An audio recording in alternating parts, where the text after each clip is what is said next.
जाता है और यही वजह है कि आगरा को ताजमहल का शहर भी कहा जाता है।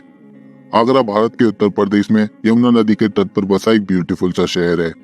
आगरा भारत में विश्व के 7 अजूबों में से एक ताजमहल की मेजबानी करता है।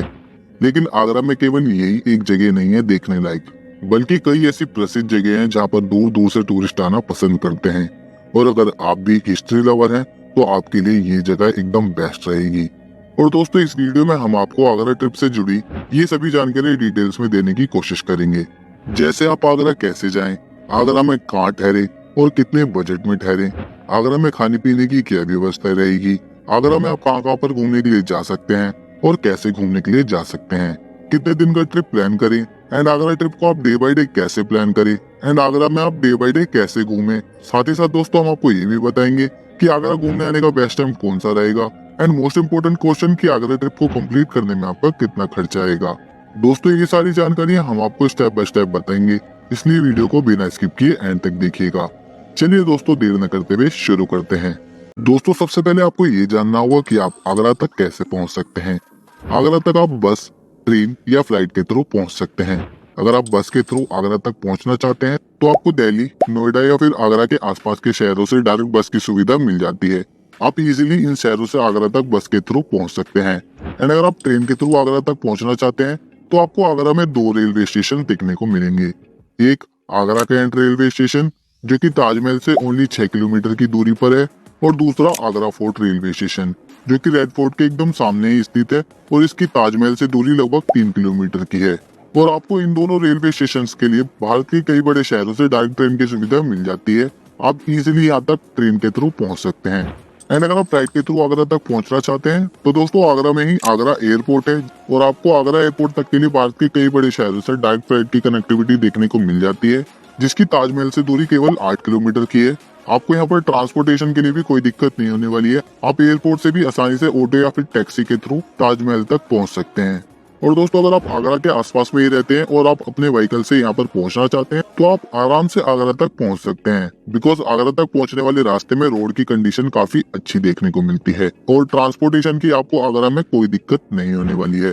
तो दोस्तों, अब आप आगरा तक पहुंच जाएंगे तो अब बात कर लेते हैं कि आप आगरा में कहाँ ठहर सकते हैं और कितने बजट में आप यहाँ पर ठहर सकते हैं। दोस्तों, ठहरने के लिए होटल आपको रेलवे स्टेशन के पास में मिल जाएंगे एंड ताजमहल के पास में भी मिल जाते हैं। लेकिन दोस्तों, मेरे हिसाब से आप ताजगंज बसई के पास में होटल लीजिएगा। यहाँ पर आपको 500 रुपए से लेकर 1500-2000 रुपए तक में होटल देखने को मिल जाते हैं और हर तरह के होटल आपको यहाँ पर देखने को मिल जाएंगे। बजटेड होटल भी देखने को मिल जाएंगे और थोड़े लग्जरी होटल भी देखने को मिल जाते हैं। मैंने आपको यहाँ पर ठहरने के लिए इसलिए बताया बिकॉज यहाँ से ताजमहल की दूरी 2 से 2.5 किलोमीटर की है और यहाँ से आपको ट्रांसपोर्टेशन की भी कोई दिक्कत नहीं होने वाली है और आप यहाँ से आराम से कहीं भी घूमने के लिए जा सकते हैं आगरा में। और यहीं पर आपको आपके होटल्स के आसपास में काफी सारे रेस्टोरेंट देखने को मिल जाते हैं, ढाबे देखने को मिल जाते हैं, जहाँ पर आप अपने भोजन की व्यवस्था भी कर सकते हैं। इसलिए मैंने आपको रिकमेंड किया है कि आप ताजगंज वसई के आसपास में ही ठहरे। तो दोस्तों, अब ठहरने की व्यवस्था की भी बात हो गई है तो अब बात कर लेते हैं कि आपको आगरा में घूमने के लिए कितने दिन का ट्रिप प्लान करना चाहिए। तो दोस्तों, आप 2 तरह से अपनी ट्रिप को प्लान कर सकते हैं। पहला, अगर आप अपनी ट्रिप में फतेहपुर सीकरी को ऐड करना चाहते हैं तो आपको 2 दिन का ट्रिप प्लान करना होगा। और अगर आप अपनी ट्रिप में फतेहपुर सीकरी को ऐड करना नहीं चाहते हैं तो आप 1 दिन में ही यहाँ पर आराम से घूम सकते हैं। 1 दिन आपको फतेहपुर सीकरी के लिए अलग से निकालना पड़ेगा, इसलिए आप यहाँ पर 2 तरह से ट्रिप प्लान कर सकते हैं। 1 दिन आपको चाहिए होता है फतेहपुर सीकरी को घूमने के लिए। तो चलिए दोस्तों, बात कर देते हैं कि आप आगरा में कैसे और कहाँ कहाँ पर घूमने के लिए जा सकते हैं। अगर आप अपनी ट्रिप में फतेहपुर सीकरी को शामिल करना चाहते हैं तो बेहतर ये होगा कि आप पहले दिन फतेहपुर सीकरी घूमने के लिए निकल जाइए। अब फतेहपुर सीकरी तक जाने के लिए आपको आपके होटल के पास से टैक्सी एंड ऑटो मिल जाएंगे जो कि आपको फतेहपुर सीकरी पर घुमाकर वापस आपके होटल पर ड्रॉप कर देते हैं। टैक्सी आप 1500 रुपए से 1800 रुपए तक में बुक कर सकते हैं एंड अगर आप ऑटो बुक करके जाना चाहते हैं तो आपको 500 रुपए से 700 रुपए तक में ऑटो बुक हो जाते हैं, लेकिन आपको थोड़ी बार्गेनिंग करनी पड़ती है। तो इस चीज का आप ध्यान रखिएगा, पैसे थोड़े ज्यादा मांगते हैं तो आप उसके हिसाब से भी बार्गेनिंग करके जा सकते हैं। अब आपको ये टैक्सी एंड ऑटो वाले फतेहपुर सीकरी से 2 किलोमीटर की दूरी पर पार्किंग स्टैंड पर ड्रॉप कर देंगे और आपको आगे 2 किलोमीटर की यात्रा या तो पैदल चलकर करनी होती है या फिर आप बस के थ्रू भी जा सकते हैं। अंदर फोर्ट तक जाने के लिए आपको बसेस की सुविधा भी मिल जाती है जो कि हर 10 मिनट के अंतराल पर चलती है और ये आने और जाने के लिए चलती है।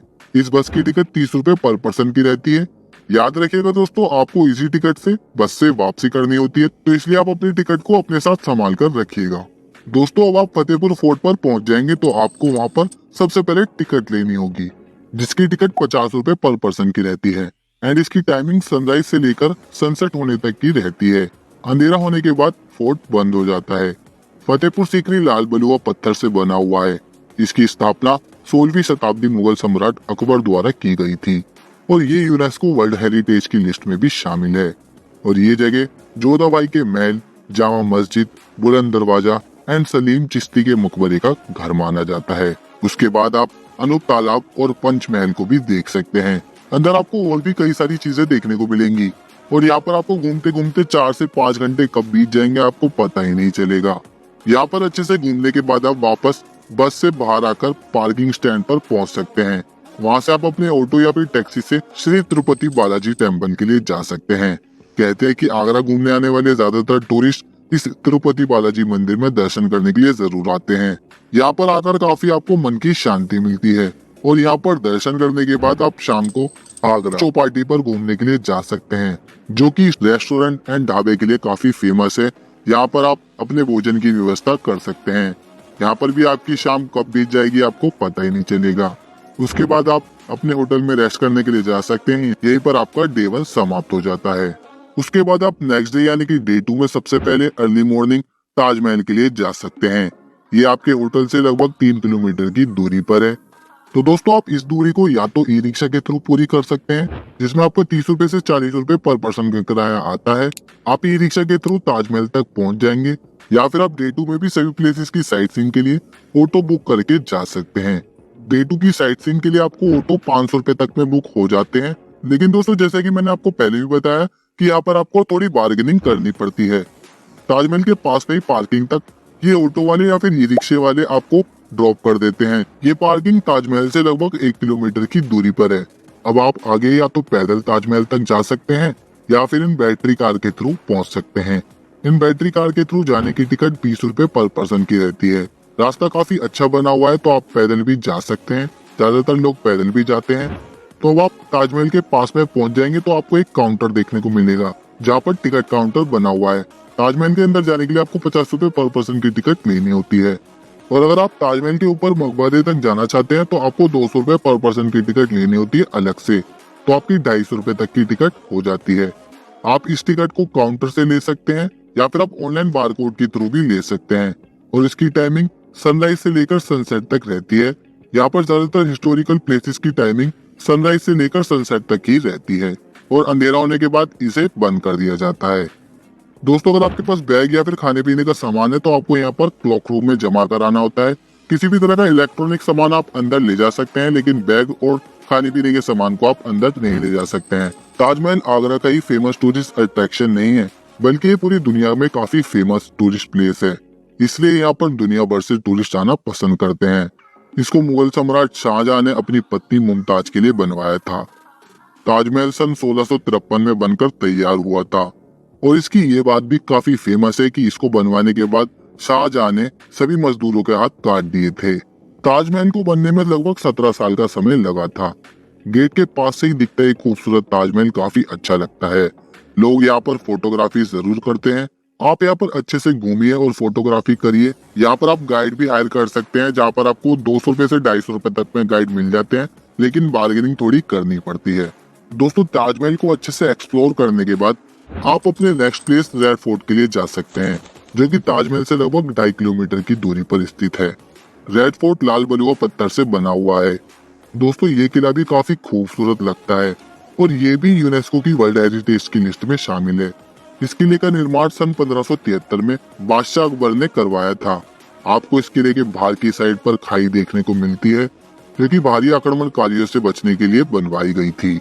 रेड फोर्ट की टिकट 50 रुपए पर पर्सन की रहती है एंड क्लॉक रूम की सुविधा भी यहाँ पर आपको देखने को मिलेगी, जैसे कि आपको ताजमहल में भी देखने को मिली थी। यहाँ पर भी आप इलेक्ट्रॉनिक सामान को अंदर ले जा सकते हैं, लेकिन बैग या फिर खाने पीने के सामान को आप अंदर नहीं ले जा सकते हैं। इस रेड फोर्ट के अंदर आपको खूबसूरत गार्डन के साथ साथ दीवाने आम अंगूरी बाग देखने को मिलेगा, जहाँ पर आप आराम से घूम सकते हैं। और दोस्तों अंगूरी बाग में इस जगह से आप ताजमहल का एक व्यू भी देख सकते हैं।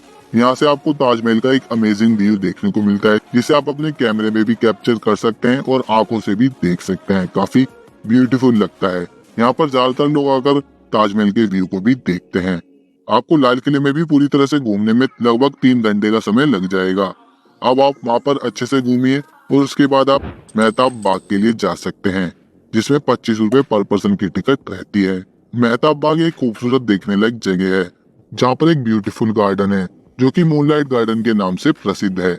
आप यहाँ पर घूमने के लिए जा सकते हैं। एंड अगर आप फोटोग्राफी करने के शौकीन हैं, तो आप इसी के पास में स्थित ताज व्यू पॉइंट पर जा सकते हैं, जहाँ से व्यू कुछ ऐसा आता है।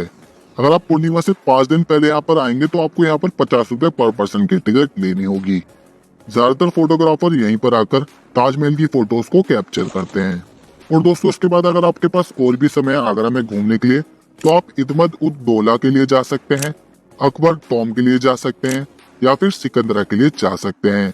तो यहीं पर आपकी ट्रिप कंप्लीट हो जाएगी। और दोस्तों, अगर बात करें कि आगरा में खाने पीने की क्या व्यवस्था रहेगी, तो आगरा में आपको पूरी तरह से कहीं पर भी कोई दिक्कत नहीं आने वाली है खाने पीने के लिए।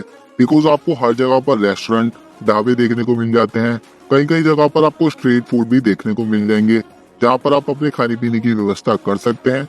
एंड अगर बात करें कि यहाँ पर एक नॉर्मल थाली की कॉस्ट कितने की आएगी, तो आपको यहाँ पर एक नॉर्मल वेज थाली की कॉस्ट 80 रुपए से लेकर 120 रुपए तक की आएगी। और दोस्तों, अगर आप आगरा में आए हैं तो आप आगरा के फेमस पेठा को तो जरूर टेस्ट करिएगा, और आप इसे अपने साथ अपने घर पर भी लेकर जरूर जाइएगा। तो दोस्तों, खाने पीने की व्यवस्था की भी बात हो गई है, तो अब बात कर देते हैं कि आगरा घूमने आने का बेस्ट टाइम कौन सा रहेगा। दोस्तों, आप आगरा में अक्टूबर से लेकर मार्च के बीच में घूमने के लिए आ सकते हैं। इस समय आगरा में घूमने के लिए मौसम एकदम अच्छा रहता है, तो आपको इजीली यहाँ पर घूमने फिरने में कोई परेशानी नहीं होगी। मार्च के बाद से आपको यहाँ पर थोड़ी गर्मी देखने को मिलती है, तो आपको यात्रा करने में थोड़ी दिक्कतें आ सकती हैं। एंड दोस्तों, अगर बात करें कि इस पूरी यात्रा को कंप्लीट करने में आपका कितना खर्चा आएगा, तो दोस्तों आप दो तरह से ट्रिप प्लान करेंगे तो आपका दो तरह से खर्चा आता है।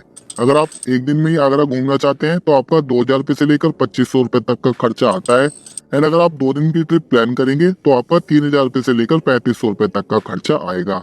बाकी दोस्तों, जितने ज्यादा लोग होंगे उतना खर्चा थोड़ा डिवाइड होते चले जाता है और खर्चा थोड़ा कम भी होते हुए चले जाता है। तो आप 2 से 3 लोग भी अगर आएंगे तो आपका खर्चा थोड़ा कम हो जाएगा। मैंने इस खर्चे में आपका आगरा पहुंचने के बाद का खर्चा इंक्लूड किया है, और इसमें आपका ट्रांसपोर्टेशन का खर्चा, होटल का खर्चा, फूड एंड टिकट का खर्चा इंक्लूड किया है। तो दोस्तों, आज की वीडियो में बस इतना ही। आई होप आपको मेरी इस वीडियो से आगरा ट्रिप से जुड़ी सभी जानकारियां डिटेल्स में मिली होगी। अगर फिर भी कोई क्वेश्चन मुझसे छूट गया है तो आप हमें कमेंट करके पूछ सकते हैं, या फिर आप हमें फेसबुक या इंस्टाग्राम पर मैसेज करके भी पूछ सकते हैं। हम वहाँ पर भी आपको इसी तरह की जानकारियां देते रहते हैं। आई होप आपको मेरी ये वीडियो पसंद आई हो। अगर आपको मेरी ये वीडियो पसंद आई हो तो वीडियो को लाइक करें और अपने दोस्तों और परिवार के साथ वीडियो को ज्यादा से ज्यादा शेयर करें।